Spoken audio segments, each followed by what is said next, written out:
In this video, I'll be giving you 5 of my favourite swim workouts for Olympic and half Ironman distance triathlons.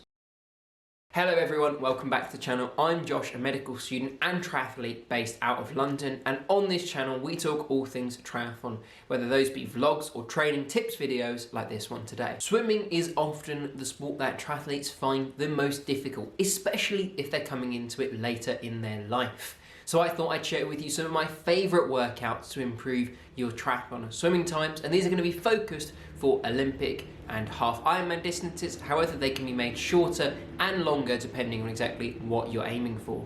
The main set for all of these sessions is going to be around 2,000 meters, but you can adjust that depending on your swim level, how much time you have and how you're feeling on each day. So we'll cover a generic warm-up and then we'll go into those 5 workouts, and there'll be timestamps down in the description for each one. For all my workouts, I do the same warm-up because I am a fundamentally boring person. No, it's not that, I'm just not very imaginative, and I really know what works to get me in a place where I know that I can swim my best every single day. I would recommend using some sort of warm-up before you do these main sets, as you won't really get into the flow until you've been swimming for a little bit. You're more than welcome to use this one or make up one for yourself, but I recommend a mix of strokes and enough to kind of get yourself into that swimming groove. I always do 300 meters freestyle, 300 meters backstroke, and then 4 by 50 meters of IM, which is broken. So broken IM is the IM stroke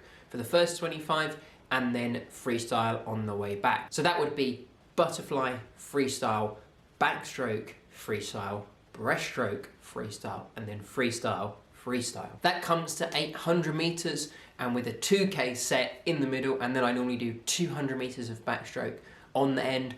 These swims for me all add up to 3,000 meters, but like I said earlier, adjust them for your level and how you're feeling each day and how much time you've got, because I know that swimming 3K every single day or every single time you go to swim can be incredibly time consuming. But keep in mind the distance that you're aiming to swim, especially if you're pushing those half Ironman or Ironman distances.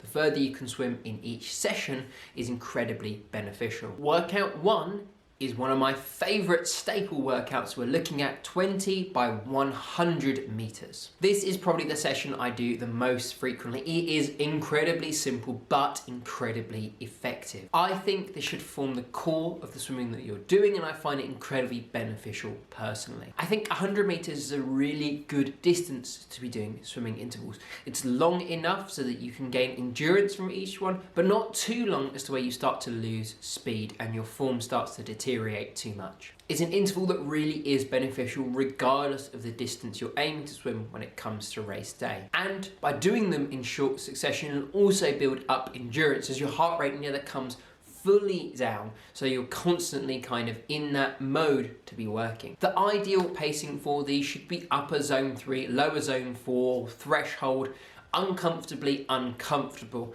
really putting in a lot of effort, but so that you have enough of a recovery to kind of bring the heart rate down a little bit before starting again. And I'd aim for between 10 and 20 seconds of recovery. There are loads of different ways that you can split up doing the whole 20. If there's a group of you might want to take it in turns on the front, do 3 or 5 each on the front and then move to the back and let the person who is behind you lead, as that helps with the draft. If you're by yourself, you may want to split them up differently. You might want to do the first 5 easier, then the next 5 you might want to build the pace up within each 100. You might want to build up the pace out of each 100, so the first 100 is going to be slower than the last one, and so on. There are loads of different ways that you can do these to keep yourself engaged. So just play around with them, see what works with you, see what kind of times you can consistently hold, because that consistency really is important in this session. You're doing a lot of work and most of it should be pretty fast. So really thinking about holding a pace that you think you can maintain throughout the whole session. You really are going to notice that I'm not very imaginative when we look at workout number 2, and that is 10 by 200. Now, funnily enough, this is probably the second most frequent workout that I do every single week. And this one is even more beneficial for those athletes who are aiming for longer distances, such as the half Ironman or the full Ironman. Those slightly longer reps really help out those kind of races. Weirdly enough, these feel a lot harder than those 100 meter intervals. They are twice as long, admittedly, but you are doing them at a slightly slower pace. But For some reason, I find they always feel a lot harder. Let me know in the comments below if you think 100 meters or 200 meters is harder. Admittedly, you won't benefit as much in your speed from these ones as, the intervals are longer. You're not going to be going as fast for each one, but you will be building up some of that power, that aerobic effort, and it really works on your endurance. I'd recommend taking these intervals comfortably in zone 3. Kind of comfortably uncomfortable is the best way I would describe it. I find them about 2 to 5 seconds slower per 100 depending on the day. You really can kind of feel out what pace feels good to you for these intervals. Again, I would recommend taking between 10 and 20 seconds rest for these ones, long enough for your heart rate and recovery to be a little bit, but you don't want to go all the way down, otherwise you'll lose some of that endurance benefit that you gain by doing them over and over and over again. For these intervals, make sure you're putting the power down and keeping that pace up through the whole interval. You don't want to be slowing down in the middle, otherwise you'll lose out on some of that endurance benefit. You really want to be trying to keep a consistent pace both within every interval and across the whole session. On to workout number 3, and we are getting to some of the more complex workouts now. So this workout is 200 meters to 100 meters and to 50 meters, and you're going to do that 3 or 4 times through. This workout is going to improve a lot of your different energy systems while also improving your endurance, as again we're going to keep all of the intervals quite close together within each 500. The main aim of this one is to be doing each interval slightly faster, so the 200 will be the slowest, the 100s will be slightly faster, and the 50s will be not much, but significantly faster than those 100s. So I'd recommend starting those 200s around zone 3, uncomfortably comfortable or comfortably uncomfortable, and then working up into zone 4 and then zone 5. Zone 4 for the 100s and zone 5 for the 50s. Those 50s really will start to hurt at the end. However, you've got a break at the end of each 500 to have a little bit of recovery before you then start that 200 and easier pace again. I'd recommend maybe 30 seconds between each of these 500 sets, enough so that you will definitely be able to do a good 200 after doing what is going to be up to quite hard 50 meter repeats. And like I said, I normally do 4 of these, but this is one of the workouts which is very easily scalable. You could do 2, you could do 3, you could do 4 like me. You could even do more if you're an incredibly strong swimmer or you simply have more time than me. Workout number 4 is a slight variation on workout number 3. However, this one definitely suits slightly shorter distances and when you're trying to do a little bit more speed work.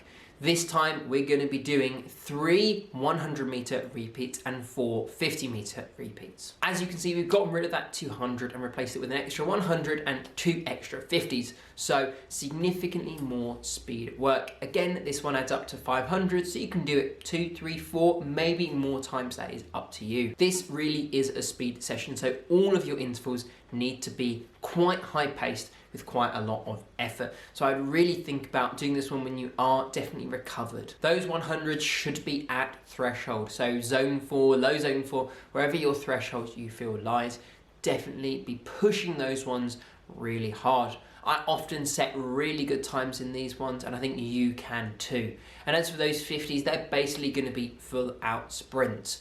I would recommend taking maybe 10 seconds rest for the 100s and about the same for the 50s. So in proportion, the 50s are actually going to have more rest, which means that they can be faster because they are shorter, and proportionally you're getting more rest. This is a really tough session, so you might want to build into it starting with fewer repeats, maybe only 2 sets of 500, but as the weeks go on, I know you're going to see massive improvements by doing this set, and soon you'll be up to 4 reps just like me. And our 5th and final workout today is 5 by 400 meters, and this really is one for those longer distance athletes. Although it's still beneficial for Olympic distance athletes, this is kind of a key workout for some 70.3 and full distance athletes. Doing 400 meter repeat is really hard to do correctly, in my opinion at least. With an interval that long, maybe 6, 7, 8, 9 minutes depending on your ability, you're going to start to lose some of your focus, and so that mental toughness is really important to be able to maintain a good pace and good swim technique, good form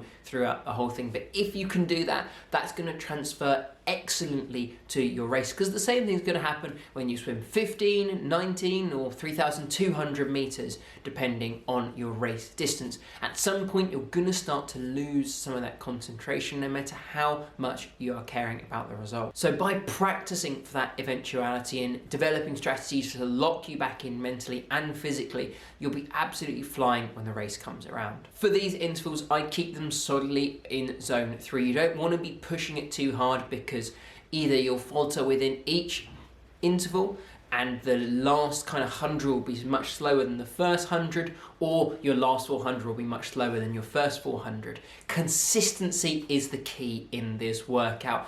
Ideally, you should be doing every single 100 within each 400 the same, and every single 400 within the whole session the same. Now that's obviously very hard. I don't think I've ever done that, and I don't know anyone who has, but that's the aim. Try and keep that pace consistent, taking 10 to 20 seconds rest again between each interval, because you're not pushing yourself super hard. Will really allow you to build that endurance. It almost becomes like a straight 2K swim if you're doing 5 of these 400s or however long you're swimming for, but it really allows you just to kind of be a little bit faster and be a little bit more locked in than swimming continuously for your whole swim. But that's it for this video. Drop me a message down in the comments to tell me your favorite swimming workouts for triathlon. If you've enjoyed this video, please consider liking it and subscribing to the channel for more videos.